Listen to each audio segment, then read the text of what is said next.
El relato que están por escuchar es del escritor Luis Martínez, quien ha sacado su nuevo libro titulado Espántame Panteón. Pueden adquirirlo en Amazon desde el enlace que les dejo en la descripción y comentarios. Sin más, comenzamos. A la casa del Nahual. Esto que te voy a contar me pasó hace algunos años con los tíos de mi esposa, y aunque te lo cuente de manera tranquila, la verdad, cada que lo recuerdo me dan hasta escalofríos. Si te soy muy honesto, la verdad, habíamos convivido muy poco con ellos. Si acaso, los había visto 2 o 3 veces en alguna reunión familiar cuando éramos novios. Y después de que nos casamos, por mi trabajo que en ese entonces era de policía, nos tuvimos que ir a vivir a la Ciudad de México, por lo que ya no pudimos frecuentarlos. Por eso, no me extrañó la invitación que nos hicieron de pasar unos días en su casa, allá por el rumbo de Cholula, Puebla.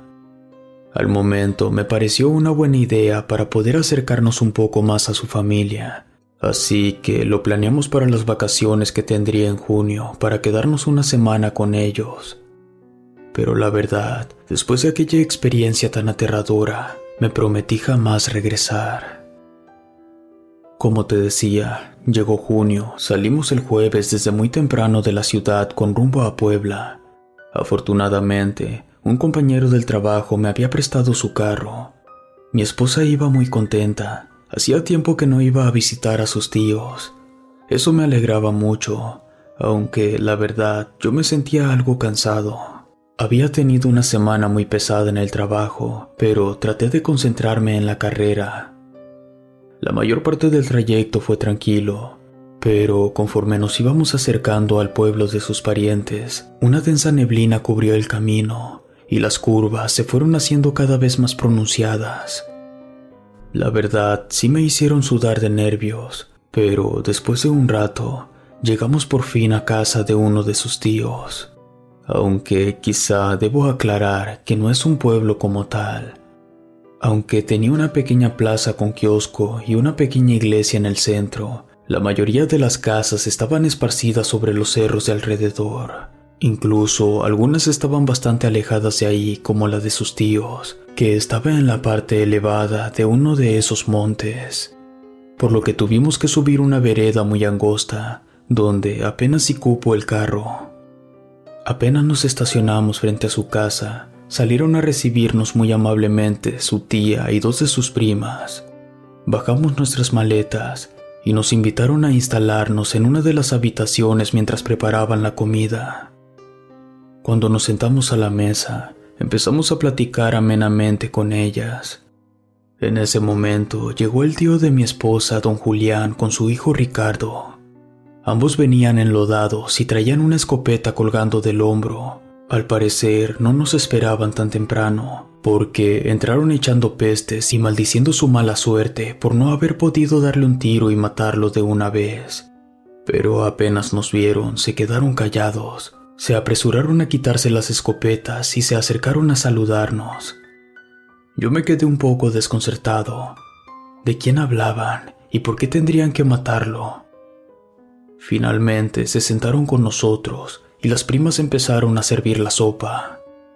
La comida se alargó hasta muy entrada la tarde por la charla tan amena que teníamos.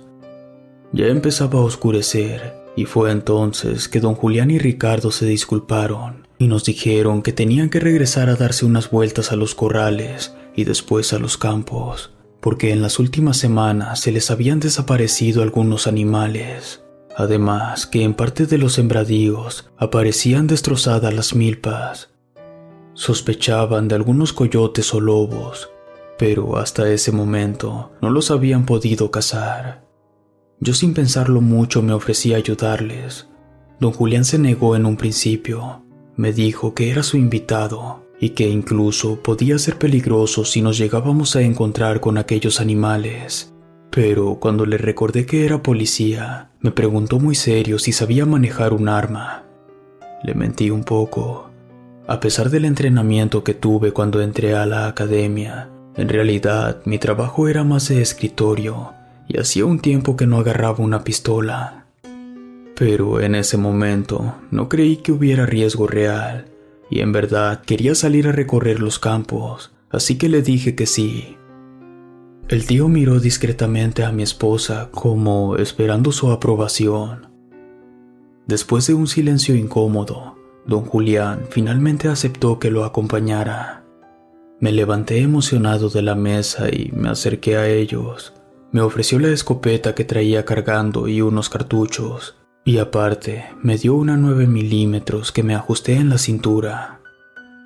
Él sacó un fusil y un revólver de un estante frente a la mesa.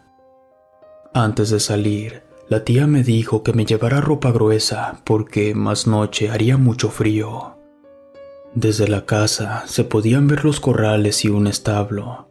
En realidad no estaban muy retirados, quizá unos 400 metros o menos. Entonces Ricardo me dijo que detrás de ellos estaban los sembradíos de la familia y nos echamos a andar sobre el único sendero que se dirigía hacia allá. Fue cuestión de solo unos minutos. Así que cuando llegamos aún teníamos algo de luz y aunque entramos a todo solo echamos un vistazo rápido. Tenían caballos, puercos, borregos, vacas y gallinas. Después don Julián y Ricardo juntaron algo de leña frente a los corrales, prendieron una fogata y nos sentamos alrededor. Ya había anochecido, pero afortunadamente había una luna llena muy grande que alumbraba todo alrededor. Parecía una noche tranquila. En ese momento yo trataba de calentar mis manos frente a la lumbre, cuando empezamos a escuchar aquellos horribles aullidos a lo lejos sobre los cerros. Don Julián y Ricardo alistaron sus armas de manera casi automática. Yo solo apreté la escopeta contra mi pecho. Los aullidos se empezaron a escuchar más fuerte como si se fueran acercando. Hasta ese momento no me había dado cuenta, pero el rostro de don Julián había cambiado. Se veía asustado. De pronto se escuchó que algo pesado cayó sobre los techos de lámina de los corrales. Los tres saltamos asustados y volteamos apuntando las armas hacia arriba del tejado. Se escuchó algo parecido a un bufido, que la verdad a mí me pareció humano. Entonces empezamos a oír un gran alboroto entre los animales. Don Julián me gritó que no me le despegara a Ricardo mientras abría la puerta del establo con la punta de su fusil. Fue entonces que se escuchó un fuerte aullido, tan agudo que yo sentí que me reventaba los oídos. Incluso me llegó a marear, pero traté de mantenerme orientado. Don Julián entró. Los caballos no dejaban de relinchar, pero así como pasó la puerta, lo vimos salir volando como si alguien lo hubiera aventado con furia. Ricardo se paró frente al establo y disparó hacia adentro varias veces.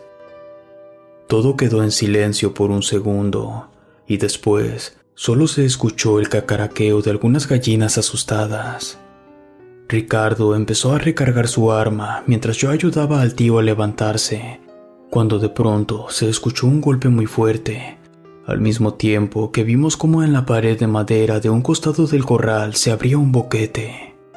De ahí salió un bulto enorme de lo que parecía ser un lobo, o al menos fue lo que yo creí ver, pero este parecía correr solo con sus patas traseras huyendo hacia los sembradíos. Todo fue tan rápido que Ricardo no tuvo tiempo de disparar otra vez. Entonces los tres corrimos detrás de aquella bestia enorme que se metió entre las milpas crecidas. Nos detuvimos frente a ese rastro.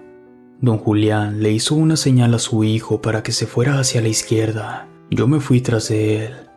La verdad, iba hasta temblando y sudaba frío, y el tío se fue por la derecha. Ricardo se fue abriendo paso muy despacio entre las milpas con el fusil.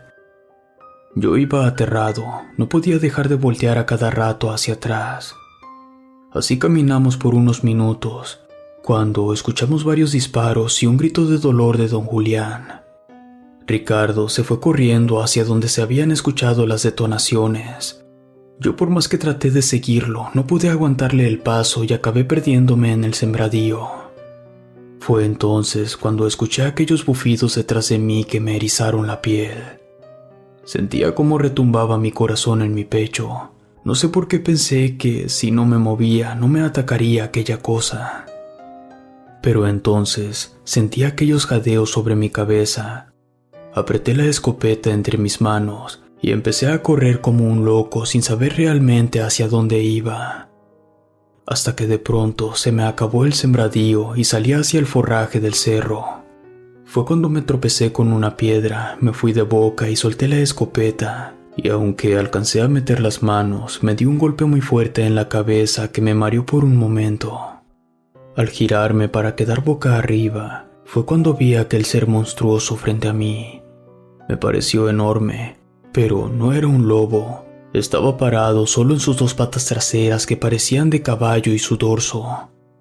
Parte de sus brazos y cuello parecían de un humano, pero en lugar de manos tenía unas garras enormes y su cabeza parecía la de un lobo con el hocico abierto enseñándome sus colmillos.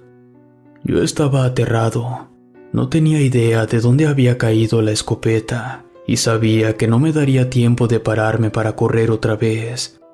Pero en ese momento sentí la pistola en mi cintura, la saqué y le apunté a aquella bestia.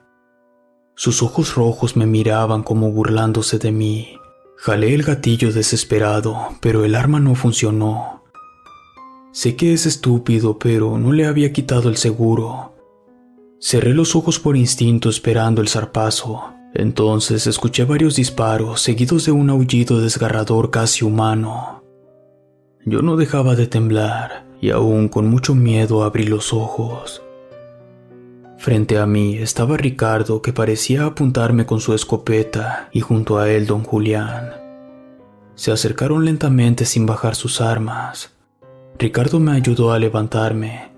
Los aullidos lastimeros se fueron alejando hasta perderse en la espesura del cerro. Recordé la escopeta. Estaba detrás de un arbusto. En ese momento, Ricardo me pidió ayuda. Don Julián sangraba de una pierna.